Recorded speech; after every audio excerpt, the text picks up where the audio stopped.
The ability of the international community to prevent conflict undermines trust in institutions such as the United Nations, and Syria is just one example. So today I would like to say something about the concept of security and how the nature of conflict, how both are changing, about how we should manage today's wide range of security threats to prevent armed conflict from breaking out, and say something finally how to invest in long-term peace for future generations. First, I will say a few words about the need, as I see it, to change the mindset about security, and I will then make 3 points on the action we can take. It may be trite to say that we are living in dangerous and turbulent times, but this is a fact that must be emphasized and has already been emphasized by the speakers before me. Perhaps it has never been so difficult to deal with contemporary challenges as it is today.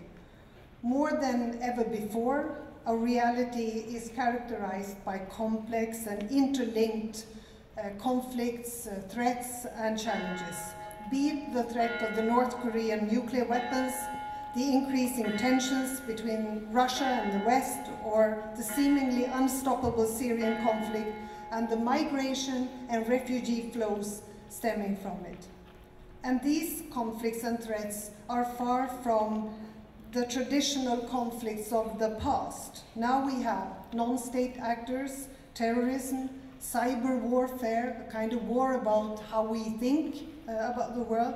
It is harder to distinguish between beginning and end of a conflict, and harder to distinguish and define who the winner is. And against this background, it is unfortunate that in recent years, the global conversation about security has increasingly focused on military spending. Now I have to make the caveat, since I have my colleague Pavlo Klimkin here from Ukraine. We still have to deal with also traditional military intervention and threats. And of course, this requires sometimes a military response. So just to have that said so nobody misunderstands me. But by there are about 65 million displaced people in the world today. And this means immense human suffering. And it also threatens stability, not least in Europe. We have all witnessed the European Union's inability to deal with large influxes of refugees. And by 2050, an estimated 250 million people may be displaced by climate change. And that is 4 times the number of displaced people in the world today. Climate change will make the world a less safe place in many ways. Lack of food and water is a great driver of conflict, and it is high time that we make the connection between climate and security. So what action do we need to take? Well, firstly, we need to defend the multilateral world order and improve collaboration. Many of today's security threats, including climate change and terrorism, know no borders. This is why we need to harness also the full potential of multilateral platforms such as the United Nations, the European Union, the African Union, to find common and sometimes global responses. The Paris Agreement is one such response. The fact that almost every country in the world was able to agree that climate change is a real threat requiring global action is a historic achievement we should be proud of. Yet today, the whole idea of collaboration and multilateralism is being questioned. Brexit, increased protectionism, abuse of the veto in the UN Security Council, and the US decision to leave the Paris Agreement are some examples. Actors in the international system appear to increasingly view the world from a transactional perspective, as a zero-sum game where you can only win if someone else loses. I do not share this worldview. The fact that collaboration between nations often produces win-win situations and common security is well documented. The European Union is one good example, perhaps one of the most successful peace projects the world has ever seen. And we need to remind ourselves about that now and then, as much as we also love to hate the European Union, and ask me, I know everything about that. The multilateral, rules-based world order came into being for a reason.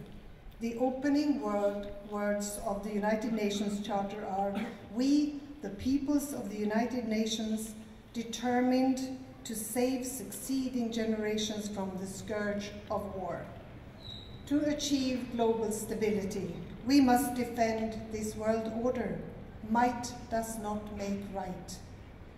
Real democracies built on equality, trust, and social security are more resilient and much less prone to armed conflict.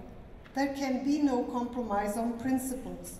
We cannot achieve sustainable peace and security merely through political transactions.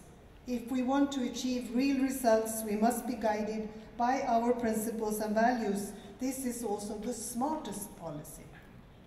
Secondly, we have to invest in peace, spend money on the right things. Si vis pacem para bellum. If you want peace, prepare for war. Unfortunately, this well-known Latin proverb seems to resonate just as much today as it did in the 5th century. Some people want to make us believe that buying weapons always means buying security. But their business plan is flawed. Raising military spending to 2% of our GDP won't make the world's security threats disappear. Perhaps we need an additional target, a spending target for investments in crisis prevention, development, and economic cooperation, in long-term sustainable peace. This means encouraging countries to invest in security-building measures such as diplomacy and confidence building, foreign aid and development cooperation, multilateral cooperation and action to achieve the Sustainable Development Goals. Diplomacy is the first line of defense. As US Secretary of Defense James Mattis said in 2013, while commander of the US Central Command, "If you don't fully fund the State Department, then I need to buy more ammunition." For most countries, military spending and proper military capability will of course continue to be a cornerstone of security policy. But there is no way military spending alone will solve the wide range of threats and challenges we face today. Sweden contributes 1% of GDP to foreign aid and development cooperation. And today, I'm happy to announce that we are committing an additional 225 million Swedish kronor over the next 3 years, specifically for long-term investments in peace and security. This includes support for free media, women's representation, disarmament efforts, and strengthening the UN's work to prevent conflict. Modern times require modern policy. Considering the many and varied threats and challenges facing present and future generations, the words to live by should be si vis pacem para pacem. If you want peace, prepare for peace. My third point is simply more women, more peace. Gender equality is the unfinished business of our time. We know that when all of society is included and both women and men have a voice, we stand a better chance of building a foundation for legitimate peace agreements that create socially and economically stable societies. As some of you might know, Sweden has a feminist government and a feminist foreign policy. Half the population cannot be left behind if the aim is sustainable peace. Research shows that the probability of peace agreements being sustained is actually 35% higher if women participated in the process. Yet, only 4% of the signatories of peace agreements between 1992 and 2011 were women. 4%. They make up, 2% of all peacekeepers today. Peace processes, therefore, inherently need to be inclusive. Women must actively participate in decision-making processes at all levels and be active in defining priorities and resource allocation in times of peace and in times of war. To put it simply, nothing for women without women. To put words into action, I have initiated a Swedish network of women peace mediators, and Sweden is also simultaneously taking part in the development of a Nordic women's mediator network, and we've already put these women to work. The goal is not only to strengthen our national capabilities, but more importantly, to cut across traditional divides and create cooperative networks with international women mediators teams worldwide. As a member of the United Nations Security Council, Sweden works to ensure that women are present in resolutions, statements, and debates in peace operations and negotiations. And whenever I have traveled in the world, from Ukraine to Colombia to DR Congo, I have met brave women who strive to de-escalate violence and promote initiatives for peace, often in very dangerous environments where risks to personal safety are extreme. And the work of these women is extraordinary, and it deserves our full support and long-term commitment. To conclude, it's getting warm, I hope. By changing the way we view threats and taking a long-term perspective when we respond, we can prevent immeasurable human suffering and the huge monetary costs involved in managing conflicts after they break out. When we do this, we also restore confidence in the ability of leaders and the international community to do what is right. And I would like to end by quoting former US First Lady diplomat and human rights activist Eleanor Roosevelt. It isn't enough to talk about peace. One must believe in it. And it isn't enough to believe in it.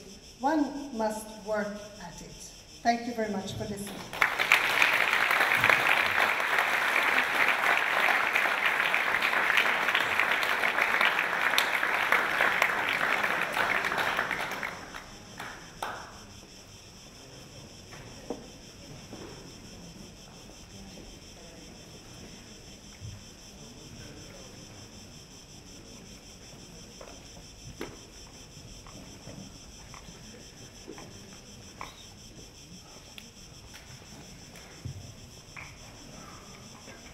Excellencies, dear friends, welcome again to this beautiful, uplifting setting. We at the New York Times may not know how anything works, even basic things, as we learned this morning from Professor Fernbach. We certainly don't know how air conditioning works. We did work hard to try and produce an evening breeze, and I hope you appreciate that, even though it is rather warm, as you said, Minister. As well as Margot Wallström, the Foreign Minister of Sweden. I'm joined by Amina Mohammed, Foreign Minister of Kenya, and late addition, Pavlo Klimkin,